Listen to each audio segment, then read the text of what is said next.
Hi friends, ಐಜಿಟೆಕ್ Kannada YouTube ಚಾನಲ್ಗೆ ಸ್ವಾಗತ. ಇವತ್ತಿನ ವಿಡಿಯೋದಲ್ಲಿ 21ನೇ ಕಂತಿನ ಹಣ ಯಾವಾಗ ಜಮಾ ಆಗುತ್ತೆ, ಆಮೇಲೆ KYC ಮಾಡೋದು ಹೇಗೆ, ಆಮೇಲೆ ಹೊಸ ಅರ್ಜಿ ಹಾಕೋದು ಹೇಗೆ, ಆಮೇಲೆ ಮೊಬೈಲ್ ನಂಬರ್ ಅಪ್ಡೇಟ್ ಮಾಡೋದು ಹೇಗೆ ಅಂತ ಈ ವಿಡಿಯೋದಲ್ಲಿ ತಮಗೆ ತಿಳಿಸಿಕೊಡ್ತೀನಿ ಸ್ನೇಹಿತರೆ. ವಿಡಿಯೋನ ಸ್ಕಿಪ್ ಮಾಡದೆ ನೋಡಿ. ಇಲ್ಲಿ ನೋಡಿ ಸ್ನೇಹಿತರೆ, ನಾವೊಂದು ವೆಬ್ಸೈಟ್ ಲಿಂಕು ನನ್ನ ವಿಡಿಯೋ ಕೆಳಗಡೆ ಡಿಸ್ಕ್ರಿಪ್ಷನ್ ಬಾಕ್ಸಲ್ಲಿ ಹಾಕಿರ್ತೀನಿ. ಇಲ್ಲಾಂದರೆ ನೀವು pmkisan.gov.in ಅಂತ ಟೈಪ್ ಮಾಡಿಕೊಂಡು KYC ಅಂತ ಇರುತ್ತೆ ಇಲ್ಲಿ ಕೆಳಗಡೆ.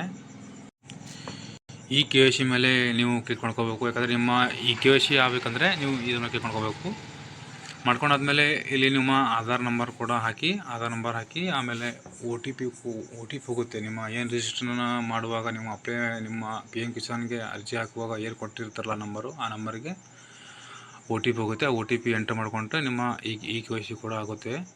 ಆಮೇಲೆ ನೀವು ಹೊಸ ಅರ್ಜಿ ಹಾಕಬೇಕಾದ್ರೆ ಇಲ್ಲಿ ಮತ್ತೆ ಬ್ಯಾಗ್ ಬಂದು ನ್ಯೂ ಫಾರ್ಮರ್ ರಿಜಿಸ್ಟ್ರೇಷನ್ ಅಂತ ಇರುತ್ತಲ್ಲ, ನೀವು ಅದ್ರ ಮೇಲೆ ಕ್ಲಿಕ್ ಮಾಡ್ಕೊಂಡಾದ್ಮೇಲೆ ಇಲ್ಲಿ ಕೆಳಗಡೆ ನಿಮ್ಮ ಆಧಾರ್ ನಂಬರ್, ಆಮೇಲೆ ನಿಮ್ಮ ಫೋನ್ ನಂಬರ್, ಸ್ಟೇಟು ಎಂಟ್ರಿ ಮಾಡ್ಕೊಂಡಾದ್ಮೇಲೆ ಇಲ್ಲಿ ಕ್ಯಾಪ್ಸು ಹಾಕ್ಕೊಂಡು ಗೆಟ್ OTP ಅಂತ ಕೊಡಬೇಕು. ಕೊಟ್ಟಾದ್ಮೇಲೆ ನಿಮ್ಮೆಲ್ಲ ಡೀಟೇಲ್ಸ್ ಕೇಳುತ್ತೆ ಸ್ನೇಹಿತರೆ. ನಿಮ್ಮ ಆಧಾರ್ ನಂಬರ್, ಆಮೇಲೆ ಆಧಾರ್ ಕಾರ್ಡ್ ಎಲ್ಲರೂ ನಿಮ್ಮ ಹೆಸರು, ಆಮೇಲೆ ನಿಮ್ಮ ಭೂಮಿ ಎಷ್ಟು ಎಕರೆ ಇದೆ, ಆಮೇಲೆ ನಿಮ್ಮ ಸರ್ವೆ ನಂಬರ್ ಎಲ್ಲ ಕೇಳುತ್ತೆ. ಅದು ನೀವು ಕೂಡ ಸಬ್ಮಿಟ್ ಮಾಡಬೇಕಾಗುತ್ತೆ.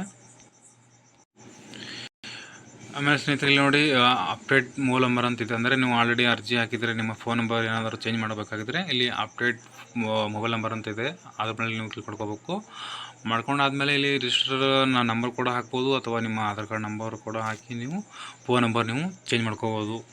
ಆಮೇಲೆ ಇವು 21ನೇ ಕಂತಿನ ಹಣ ಸ್ನೇಹಿತರೆ.